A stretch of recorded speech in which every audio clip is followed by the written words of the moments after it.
para guru, wali asrama, semua pihak yang telah bekerja keras.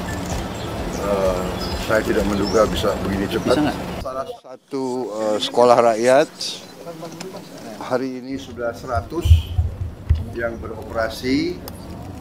Saya dapat laporan akhir September, 2 minggu lagi, 3 minggu lagi akan jadi 165 sekolah rakyat. Insya Allah Oktober saya diminta meresmikan. Jadi saya tadi melihat, saya kira cukup prestasi. Kementerian Sosial, Kementerian Pendidikan Dasar dan Menengah, para guru, wali asrama, semua pihak yang telah bekerja keras. Saya tidak menduga bisa begini cepat. Tahun depan akan kita tambah 100 lagi ya, 100 lagi, terus setiap tahun 100. Sasaran kita 500 sekolah rakyat di titik-titik kantong-kantong rakyat kita yang paling tertinggal, rakyat kita yang paling ekonominya susah. Kalau istilah statistik desil 1 dan 2. Tapi saya sedang juga merencanakan untuk desil 2, 3, 4, dan 5. Ini sedang kita rencanakan ya, supaya semua anak-anak kita harus mengalami pendidikan dengan fasilitas yang bagus. Kita tidak boleh ketinggalan dengan bangsa lain. Itu cita-cita kita. Insya Allah kita akan sampai ke situ. Tapi alhamdulillah sekolah rakyat, jadi anak-anak yang putus sekolah bisa sekolah. Anak-anak yang tadinya mungkin merasa rendah diri karena orang tuanya sangat susah hidupnya, kita tarik keluar, kita beri lingkungan yang sebaik-baiknya supaya dia percaya diri dan dia dapat pendidikan yang terbaik yang bisa kita berikan. Jadi kita tidak mau membiarkan dan berharap ada perbaikan alamiah. Itu tentunya itu harapan kita, tapi kalau bisa kita, kalau perlu kita intervensi, kita bantu. Saya kira itu dari saya. Ada catatan atau perbaikan yang perlu dilakukan nggak Pak dari tinjauan pertama ini? Ya selalu ada harapan kita, tapi ini sebetulnya kampus yang sangat baik ini. Ya, saya kira untuk sekolah di Indonesia ini sudah sangat baik. Tempat tidurnya bagus. Tiap 3 siswa, 3 siswi atau tiap 2 satu kamar mandi. Saya dulu di Akademi Militer kita 60 orang kamar mandi yang los gitu. pakai dayung. Pak, bagaimana pemanfaatan teknologi yang bakal diterapkan di sekolah-sekolah nantinya, Pak? Ya, jadi kita ingin mengejar ketertinggalan. Ya. Kita sudah investasi sangat besar di pendidikan, tapi kita harus sadar, harus koreksi. Ya, kita akui mungkin belum efisien, masih banyak kebocoran. Kita sadar sendiri kekurangan bangsa, tapi kita jangan mikir yang lalu, kita perbaiki yang sekarang. Jadi sekarang kita all out, kita mau hemat, kita mau selamatkan sumber daya kita, ya. Kita harus kita berantas korupsi. Sisa uang yang begitu banyak kita investasi kepada pendidikan. Anak-anak kita adalah masa depan kita. Jadi itu dengan kalau perlu dan tidak kalau perlu kita harus pakai teknologi. Dan sekarang pun kita sudah sebarkan, tapi baru mampu satu sekolah, satu layar digital pintar, istilahnya smart digital screen, smart television. Baru mampu satu sekolah satu. Tapi berarti tahun ini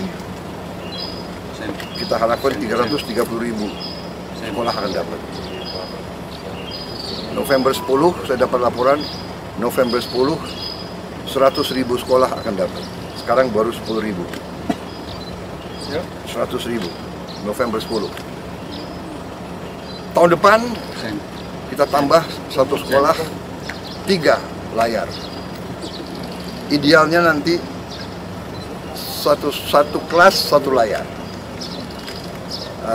Di situ pelajaran-pelajaran dengan konten yang terbaik, animasi, dan kita bisa long distance education, tele education. Karena apa? Untuk membantu daerah-daerah terluar, terpencil, juga daerah-daerah di Jawa, Sumatera, Kalimantan, Sulawesi yang guru-gurunya kurang guru, atau gurunya juga mungkin penatarannya agak terbatas. Ada guru-guru yang terbaik. Tiap mata pelajaran kita akan seleksi mungkin 20-30 guru terbaik. Tiap mata pelajaran akan siaran dari studio jarak jauh. Berarti secara teoritis guru ini bisa bantu semua kelas di seluruh Indonesia. Jadi itu tadi teknologi kita gunakan, ya. Dan juga smart TV ini interaktif. Jadi itu kamera juga. Jadi saya dari pusat, saya bisa lihat kelas yang nggak ada gurunya. Saya bisa lihat kelas yang mungkin gurunya kewalahan atau gurunya. Jadi ini kita bisa lihat. Jadi ini saya, ya we try our best. Kita akan berusaha segala cara untuk anak-anak kita disiapkan, dididik yang terbaik. Kita tidak boleh kalah karena dunia akan datang penuh dengan persaingan yang ketat. Oke. Ya, nanti tunggu waktunya biar kalian ada semangat. Baik, terima kasih. Kita sekolah rakyat Bu ya. Oke ya. Sekolah rakyat nanya Menko Polhukam. Pak, tadi kan sempat interaksi dengan siswa sekolah rakyat Pak ya. Jadi apa Pak yang jadi disampaikan Pak? Guru seperti apa, dan kalau di daerah kan mereka jauh-jauh jaraknya untuk ke sekolah Pak. Apakah ada asrama-asrama atau karena ada beberapa guru yang bilang sekolahnya jauh. Ya. Kita akan perbaiki. Ya. Kita akan perbaiki dan kita akan buktikan. Kita tidak hanya angan-angan, punya visi. Kita harus mulai dengan cita-cita, mulai dengan impian, tapi kita harus mencapai dengan real. Sekarang sudah ada 100 sekolah rakyat real. Minggu depan, 2 minggu lagi 65, tahun depan 100 lagi. Nanti sekolah yang lain kita perbaiki semua.